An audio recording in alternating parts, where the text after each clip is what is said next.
Hi everyone. Don't throw away your old undergarments just yet, especially your bras. I want to share a smart, budget-friendly tip that's been really helpful for me, and it might work for you too.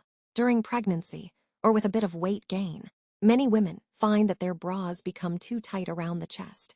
Buying new bras can be expensive, and sometimes the only issue is that the band feels snug, not the cups or the straps.